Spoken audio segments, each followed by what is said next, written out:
I thought I would start off today's video with this image because it ties together a lot of different things we've been talking about. Now, of course, it's just a common alligator. But during the founding of the New World, if you went back to Europe trying to describe this creature, tell stories of a creature like this, you would have been seen as a little bit off your rocker. Giant serpent, 15 feet long, armor plated. They just didn't have them in Europe. They could have never understood or conceptualized such a thing. And of course, stories got blown out of proportion like they always do. But today, they're just as common as squirrels down here. And you're really seen more as a bit of a doofus if you get attacked by one than someone who's a victim, because they're fairly easy to avoid. Now, there are areas of Florida that if you dropped out of a helicopter into them, especially in the Everglades, you would think you were in some mythical world that had never been settled. This is a picture from Venezuela. It's the same way. And the reason I started this video this way is because during those early days, trying to describe what was seen and what existed in the New World to people from the Old World was a very difficult thing to do. How much more so now would we say that about Antarctica?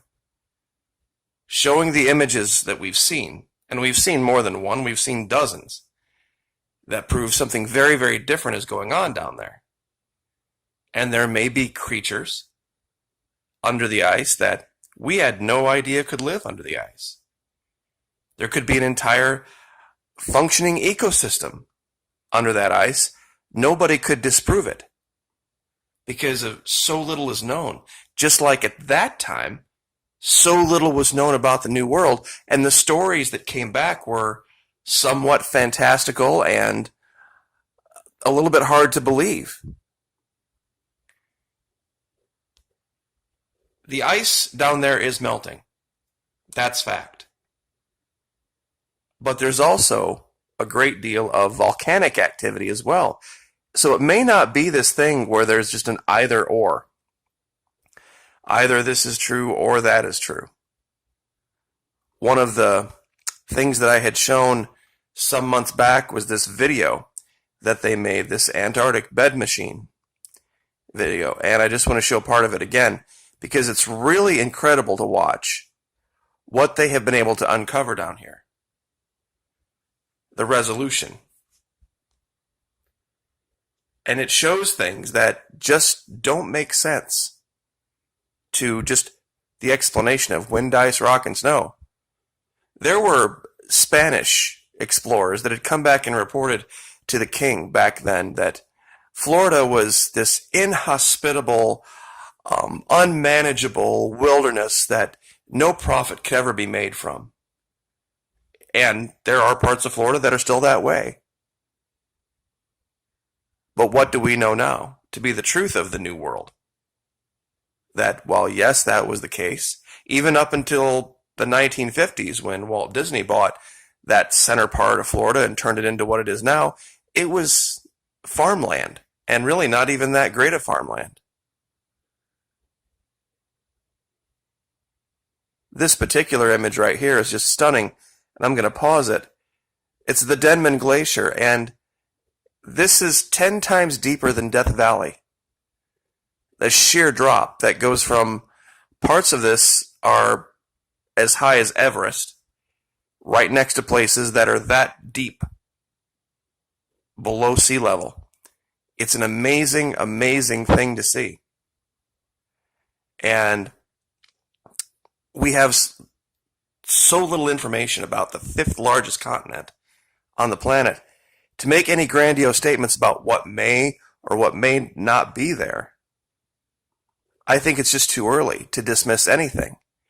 I want to show this because I really don't have any other explanation for what it could be.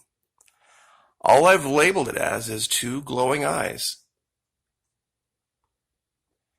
when you look into the shadow here of this location, and of course, like always, I'll give it to you, you can turn the light down as much as you want in this shadow, and there are two very distinct glowing eyes of some kind.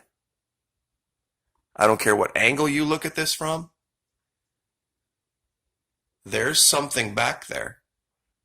What it is, who knows?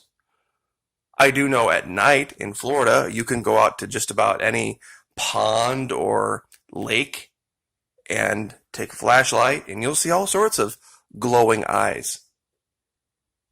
Imagine being the first settler from Europe somewhere to see a creature like that.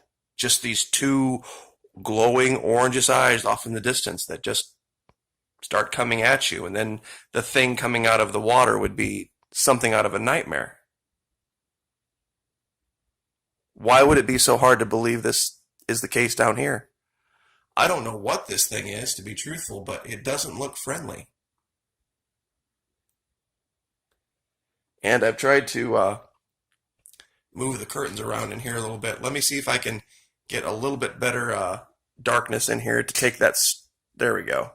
Take the streak out of there. It's getting in the way of the window. I don't know what that is, but I sure as heck don't want to meet it in a dark alley. There's some kind of body shape to it. I just don't know. But I'm not going to dismiss it as just, oh, it's just snow. It's just wind and ice and rocks and stuff like that. Because they did. They absolutely brought back incredible stories about things from the New World. Things they hadn't seen.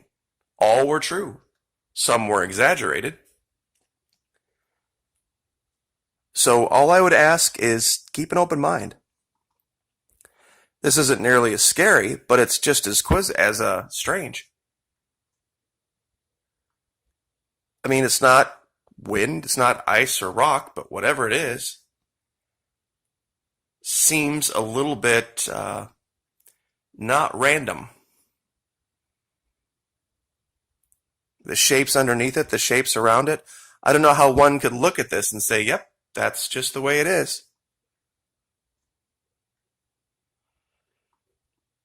And the colors are just beyond anything I've seen anywhere else. Looking at different regions, even in Venezuela or the Rocky Mountains or the Andes or anywhere else, the images from Antarctica are unique. And unique in a way that makes me have to believe that this is the next big frontier. I don't think we need to be looking to outer space. I think we need to be looking at the deep oceans and Antarctica, because they are the last frontier. I personally believe 99.95% of the things that we call quote-unquote UFOs are either craft or evidence of life from this continent. And until we can rule it out, how can we say anything else? Because we can't say what's down there because we haven't really looked into it. Not with an open mind, anyway. I found this location a while back and hesitated to share it because it's very difficult to show, but right here, there is a wheel, and then there is another wheel, and what looks like 4 spokes right here.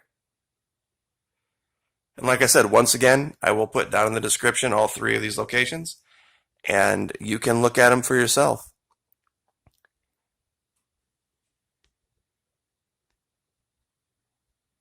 I'm not sure if the light going up or down makes this better. That's probably a little bit too much there. There we go.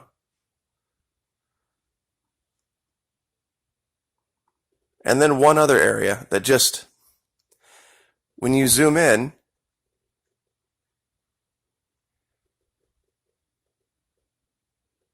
solid black with 2 equidistant white dots. And I circled the whole area because over here, something else that just doesn't look anything like what nature would create. So I guess I'll just leave that there, let you guys try to make up your minds what you think this is, but